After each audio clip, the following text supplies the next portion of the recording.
I wanted to talk today about I would say, a topic with immense weight and gravity.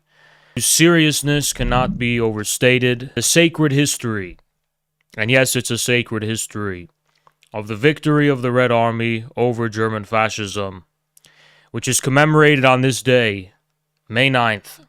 Today is the 79th anniversary of the defeat of the German fascists at the hands of the Red Army. The victory of the Soviet people, really against all odds. Against all odds. But what I wanted to talk about is more generally about the topic of fascism and anti-fascism more generally. Because when you think about it, it's a little bit ridiculous how much the West has been able to monopolize the meaning of anti-fascism, and fascism itself, for that matter. Somewhere along the development of the post-war history of the West, fascism became identified with authoritarianism, with having strict cultural values, with strictness in general, with strongmen, and even to a lesser extent, but notably lesser extent, masculinity itself somehow becomes associated with fascism. The West now has the audacity to try and call countries like Russia and Belarus crypto-fascist or fascist. And I want us to take a moment to reflect on the absurdity of this, just for a moment, in light of a very simple historical fact.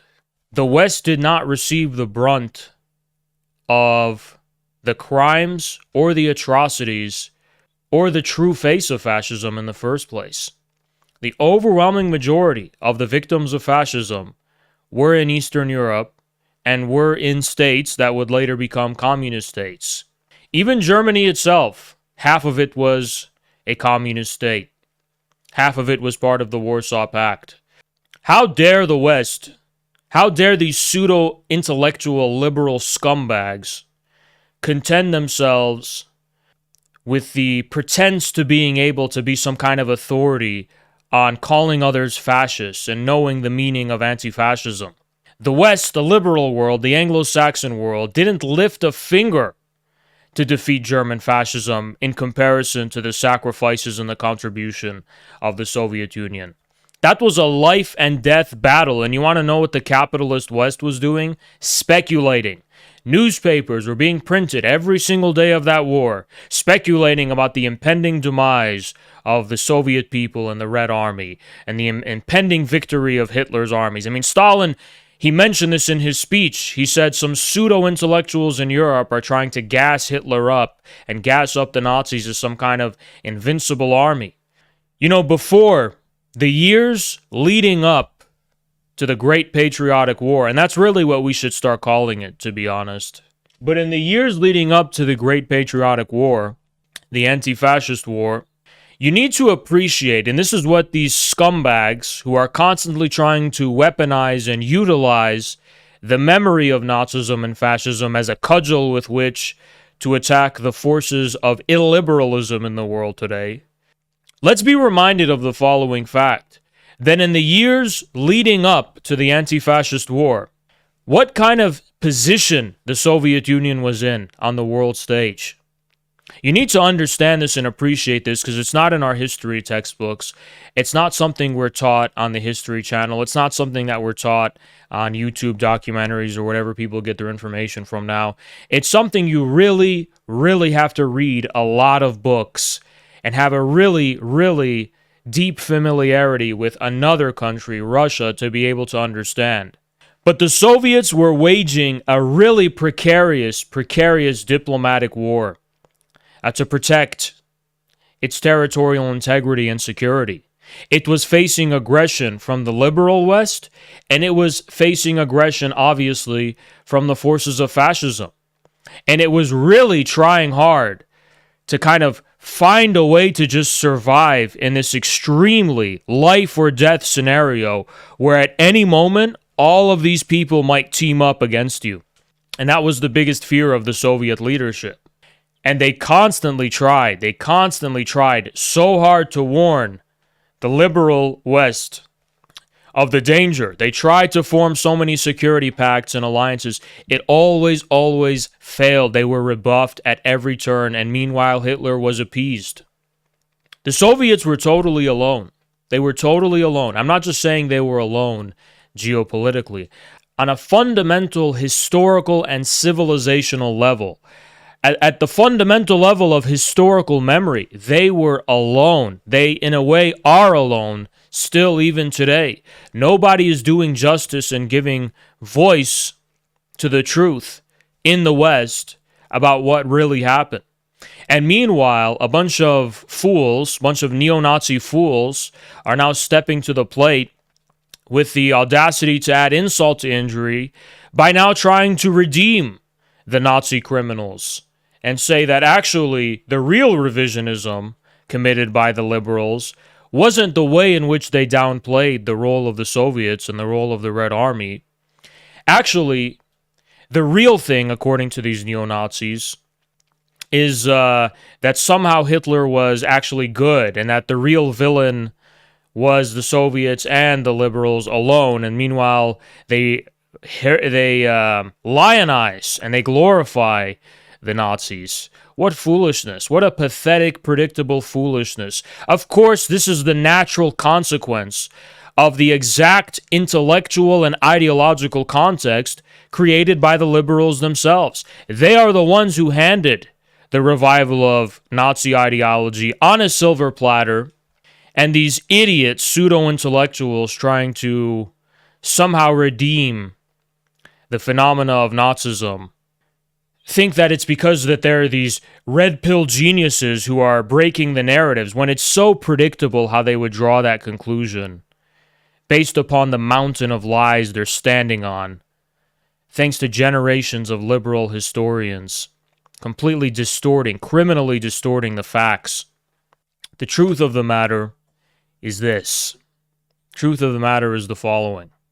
When Operation Barbarossa began, the whole Western world was very confident that the Soviet Union wasn't going to last. And even though the Soviets kept proving them wrong, even though the Red Army kept proving them wrong, at no point were they willing to open up a second front to alleviate pressure and help them out. At no point. So you had the Red Army basically carrying the entire war, with Britain playing a marginal role, and the United States mainly focused on the Pacific theater. So you see, after all of this happens, after 30 million die, 30 million of the Soviet people die and are killed, after they've made such a tremendous sacrifice, they've literally gone through hell. I mean, I went to museums when I was in Moscow, and during the Battle of Moscow, how many people were starving? How many people became homeless? I mean, it was so devastating for them, how much they sacrificed. Do you want to know what these scumbag capitalist pieces of shit in the West did? Excuse my French, I'm going to try and stop swearing, of course. But you want to know what they did after the war? They tried to somehow equate Soviet political system and ideology with fascism itself. They tried to say that because of the Molotov-Ribbentrop Pact, actually it was the Soviets who collaborated with fascism. People like Hannah Arendt tried to develop this idea of twin totalitarianisms, of totalitarianism in general, somehow trying to make an equation between Soviet communism and fascism. This is what set the precedent for the false, fake, and phony anti-fascism of the liberal class, the liberal ideologists, the capitalist class, whose ideologists today, it culminates in retards. Sorry, we're not going to be swearing. It culminates in pseudo-intellectuals, let's use that word, like Paul Mason. These British liberals, these British Trotskyites and anarchists, these Rojava leftists, whatever you want to call them, somehow contend themselves with the view that actually real anti-fascism is also anti-Stalinist as well. What do these idiots know about anti-fascism? What were they doing? What were their ideological forefathers doing to fight fascism? And you know, right now I'm not trying to exaggerate it because it hasn't gotten directly political yet. It's still just an ideological struggle we are waging. But there are some parallels. I don't mean to exaggerate it and say it's the same political struggle, but there are just structural parallels in terms of the factions at play here. We are single-handedly fighting against the resurgence of neo-Nazi ideology and defending the honor of communism and communist history. Meanwhile, the successors of Trotskyism, pan-leftism, whatever you want to call it, contend themselves not only with not doing anything to combat this disinformation, these lies being spewed by the neo-Nazis, they're labeling us as the neo-Nazis instead. So instead of the people actually praising Hitler, they claim we're the real fascists, that the real fascist threat in America is coming from us. It's not coming from actually the actual people who defend slavery, who consider black people subhuman openly, who consider non-white people to be subhuman, who openly glorify fascism, openly glorify Hitler. That's not neo-Nazism according to them. We are. So all of the ferocity they direct against us, this is exactly what the Trotskyites, what the anarchists, and what the ultra-leftists were doing in the 1930s. And it was the Stalinists, our forefathers, who were doing everything in their power to build popular fronts to confront this threat, to face it head on. And geopolitically, how that manifested was the Soviet Union's own geopolitical nightmare, basically. It was a nightmare to navigate, where on the one hand, they have to fight this fascist threat. This is right next to them. But on the other hand, what is Britain doing? What are the liberal elites in America doing? What is the Western world doing? They're also harassing and doing everything in their power to sabotage and undermine the Soviet Union, using what? Using instruments like Trotsky, both in terms of the international communist movement as well as in terms of geopolitical intrigue. So we need to appreciate the wickedness, the absolute wickedness of this scenario historically. Anti-fascism, there's no memory of anti-fascism. Anti-fascism has nothing to do with the virtue signaling liberals engage in against Hitlerism and Nazism. Superficial liberal anti-Nazism has nothing to do with authentic historical anti-fascism. Authentic historical anti-fascism was not liberal. It was actually illiberal. Authentic historical anti-fascism was communist with a capital C. It was Stalinist, if you will. It was led by Marxist-Leninists who were building the most advanced forms of statehood and civilization to date at that time in the history of mankind. Who, yes, were authoritarian. Who, yes, did have a so-called totalitarian culture, if we just define that as a society premised upon the specificity of a vision, the specificity of a shared and common future, the specificity of shared values, and a shared political reality. Yes, they were dictatorships, and they were the only forces of anti-fascism in history. The Soviet Union wasn't being supported by Bill Gates, or the equivalent of Bill Gates at the time. They weren't getting they weren't being lent a hand by anyone. They weren't receiving the sympathy of the intellectual class within the West. No favors were being done to them either in the years leading up to the Great Patriotic War, during the Great Patriotic War, or afterwards. They were totally alone. They were vilified as pariahs. They were vilified as tyrannical, bloodthirsty monsters. Through and through, they were compared to the Nazis. Sometimes they were cast in an even darker light than the Nazis were and considered more of a threat. This is what they had to deal with. And obviously, the situation, this is just some internet stuff we're engaging in. It's obviously completely incomparable. But to me, it's very easy to understand that dilemma if we simplify it. It's very easy to understand it at least on a superficial level, I guess. It's very easy for me to understand. Put it this way.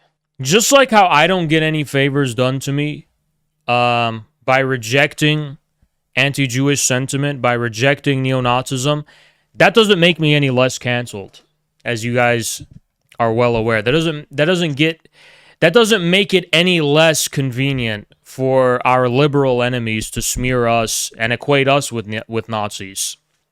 I don't get any brownie points for it. I'm not going with the flow. I'm not following some kind of crowd. I'm not doing something that's considered acceptable by society, or by I should rather say, not by society, but rather the hegemony. It's really hard to think about what it would mean to be anti-fascist outside of the context of the hegemony, because it seems like the hegemony is superficially against fascism. It's just actually not in actual reality, either historically or even today in practice. The Soviet Union did not win any favors through its anti-fascism. It's not like it was treated any better. It wasn't scoring any brownie points. It wasn't being considered... You know, if Twitter existed... Let's put it this way. If Twitter existed in the 1930s, Stalin would have been considered the same as Hitler. As a matter of fact, Twitter would probably be pro-Hitler, actually. They would try to spin him as somehow progressive, and Stalin, they would compare Stalin to Putin. He's problematic. He's a tyrant. He's an authoritarian monster. Soviet society is regressive and it's restrictive, and so on and so on. Now, why is this important to bear in mind, and why do I bring this up? I bring this up, and I bring this historical context up because I don't want us to lose sight on what's important. What's important for us is not constantly defending ourselves against all of these smears and accusations. That's a dead end. I mean, we should clear the record just to help people who might be misinformed. But at the end of the day, people who want to know the truth will learn it on their own. That's just the truth. People who care to know will find out. But we should just make it easier for them to find out, obviously. But what's really going to prove whether or not what we're doing has any historical value, has any historical significance, has any enduring significance, can acquire the pretense of being political, is being able to hold our own and fight against the revival of these various different far-right ideologies. What's going to actually prove that we're about it is if we actually not just engage in anti-fascism, but carry that red flag on our backs. No complaining about other people using the same symbols as us. No complaining about how much we're victimized. No complaining about how we're not being treated fairly based on what we have done.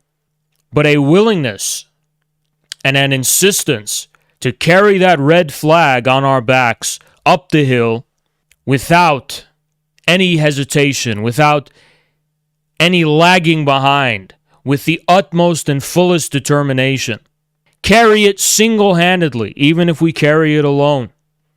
Carry it even if it's discursively inconvenient for us in terms of not addressing any particular community saying this or that about us.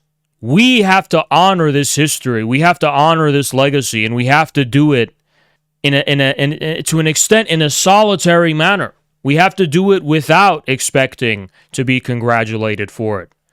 No one's going to give us brownie points for what we do, for this work that we set ourselves the task of committing. You think Stalin did the work that he did with any kind of guarantee that he was going to be immediately congratulated? On the contrary, he said, "When I die, a pile of rubbish will accumulate and pile on my grave, but the winds of history will blow it away." Piles of rubbish are being thrown upon us now. Why should we let that deter us? Why should we be like that Space LaRouche guy and say, well, you know, nobody's patting me on the back for being a communist, so he's just going to go and run and join Nick Fuentes and join the far right. That's not the attitude of a man. That's not the attitude of someone with honor. That's the attitude of someone who's looking for social validation, who's looking for brownie points, who's looking to be congratulated by some established, pre-existing ideological community, instead of doing the work of helping build their own, instead of building one that they consider as true and honorable and righteous and correct. Nobody is going We're not going to have the media praise us and congratulate us and pat us on the back, and that's not going to happen. You may have been raised thinking that the media is ultimately anti-fascist, but it's not. This work that we do, we're going to have to do it with faith only in one thing, and that's the masses. Faith in the masses. Faith that we may reach the masses. Faith that we may establish a dialogue with the masses. There's no pre-established ideological community. There's no hegemony that's going to reward us for the virtue we engage in. When our organization launches this summer, we're going to be doing a lot of indisputably good deeds. Indisputably good deeds. But we're not going to be congratulated for them. But we're still going to do them. We're going to do them anyway. Because our integrity is not defined by what others say. Our integrity shouldn't be defined by what others say. And with that being said, do not double down upon the straw man that other people create for you. When it comes to the things that make infrared controversial, you shouldn't lose your integrity. We shouldn't renounce our integrity. We shouldn't adopt and exaggerate aspects of our position to such an extreme just because this is the cross that others decide to crucify us upon. In other words, let's talk about problematic language I might use, like retard, the R word, right? If someone has a problem with us because I use the word retard, that shouldn't signal to you a grounds for like exaggerating that to such an extent where you just decide to just say it all the time, going out every way just to say it, just to distinguish yourself from them and to trigger them. Because you know what? That's ridiculous. We don't really care that much about that word. They're the ones who care about it, right? So why go out of your way to double down? Just what are you proving? You're allowing others to define what your integrity is. You're allowing your integrity to somehow be compromised based on how others react to you. And that's completely wrong. It's completely wrong. We will do what we need to do based on our understanding, and that's it. We don't have to explain ourselves to other ideological communities. We only have to explain ourselves before the masses. And by the way, I want to say something else. The viciousness with which someone decides to approach us, you should not measure someone's significance in terms of a worthy adversary, just in terms of how hostile they are toward us. I want you to think about what I just said very deeply. Someone is not more of an enemy just because they're more hostile to us. It's based on what that hostility is based in, who that represents, what power it represents, what force it represents, and what work we need to do to wrest it from them. That's how you should calculate it. You shouldn't calculate it in terms of, this guy really hates us a lot, so we're going to take note of that. And listen, you could forget politics for a moment. You could just be going to the gym and someone really hates you because they're jealous of you or whatever, but they really, really hate you and can't stand you.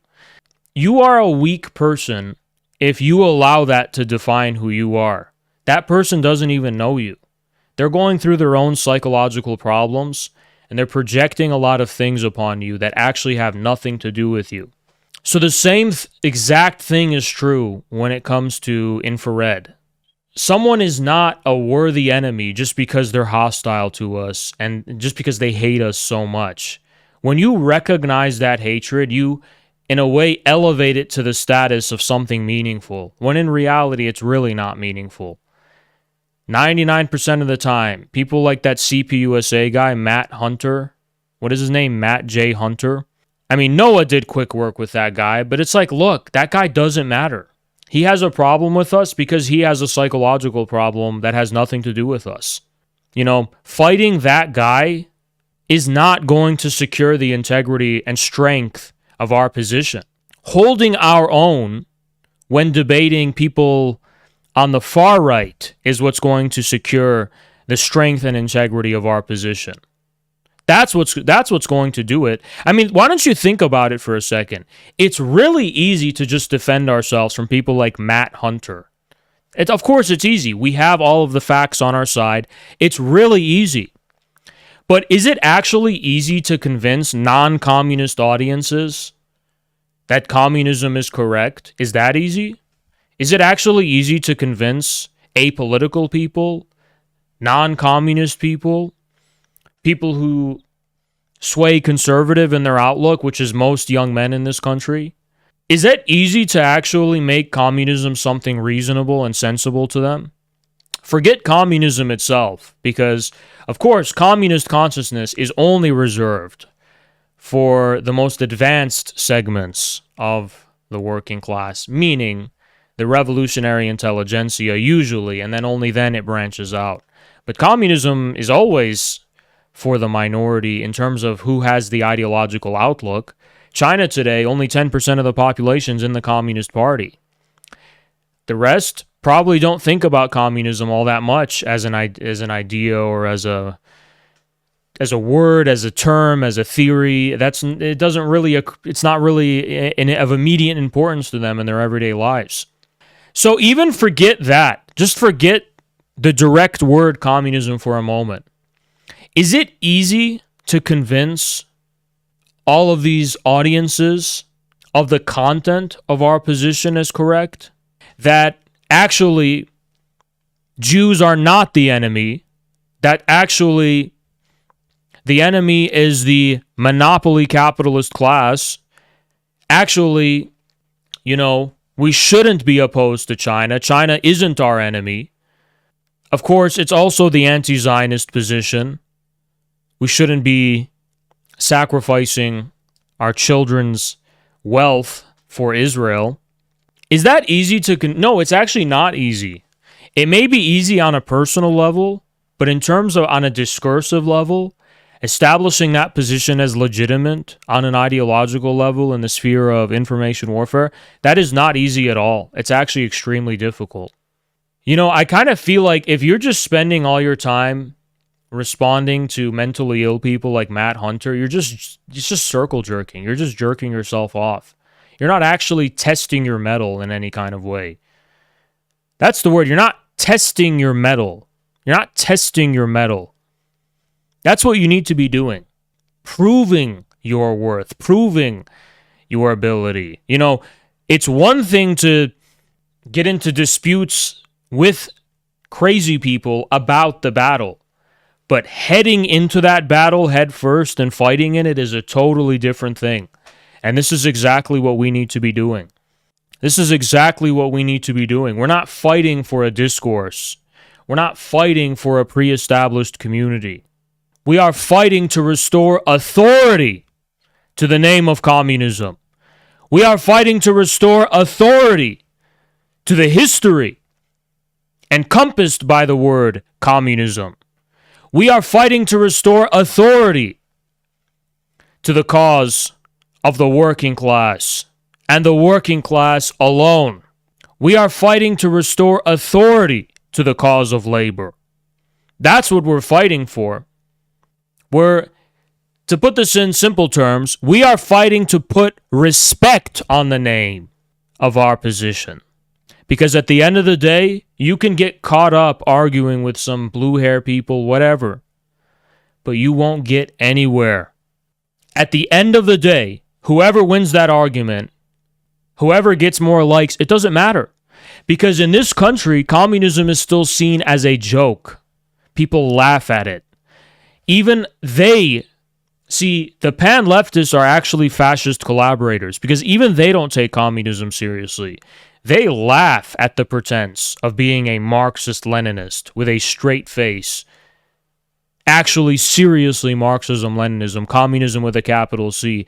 All of that is outdated. And if you really knock on the door and get far enough into actually inquiring upon what self-proclaimed Marxist-Leninists mean in the academic context, who LARP and call themselves this, what they're really talking about is some kind of decolonial anarchism, where they just think that, oh, listen, I ultimately think that that was all in the past, and that now we need to kind of return to the immediate kinship relations that I'm projecting upon indigenous communities for the sake of Mother Nature or whatever. So you see, that's actually what their position is. They don't even take seriously Marxism-Leninism in the 21st century. They think it's a joke. I mean, all of the established ideological communities in America agree that it's a joke. People don't even, I mean, they can't even fathom that I'm serious when I say, yeah, communism, Marxism, Leninism. It's just so baffling and bizarre to them. It doesn't matter whether these people claim to be leftists or claim to be right-wingers. It doesn't matter. They all have some kind of meta ideology, which is at a cynical and ironic distance from Marxism, Leninism historically. So the meta ideology of the pan-leftists, for example, is anarcho-primitivism or whatever, anarcho-indigenous fetishism. That's actually what they believe. It's just that some of them think that, okay, we're anarcho-indigenous fetishists, but we also believe in using authoritarianism and temporarily utilizing modern technology to realize that goal. So it's just kind of like, it's not really, they're not really Marxist-Leninists in the sense of actually appreciating this as a unique method and unique outlook and a unique integration of history.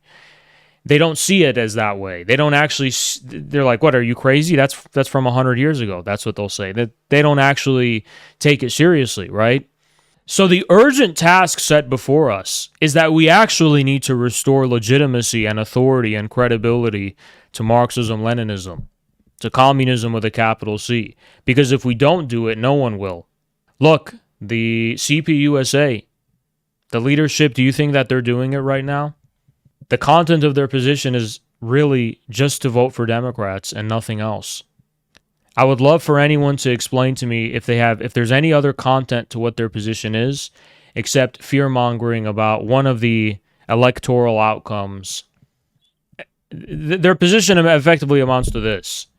If the election goes in this direction, then it will make our ability to disseminate, it will make our ability to build a communist movement much harder.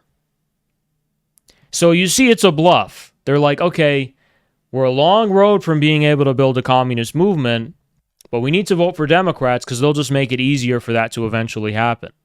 But if this happens, it'll never be possible.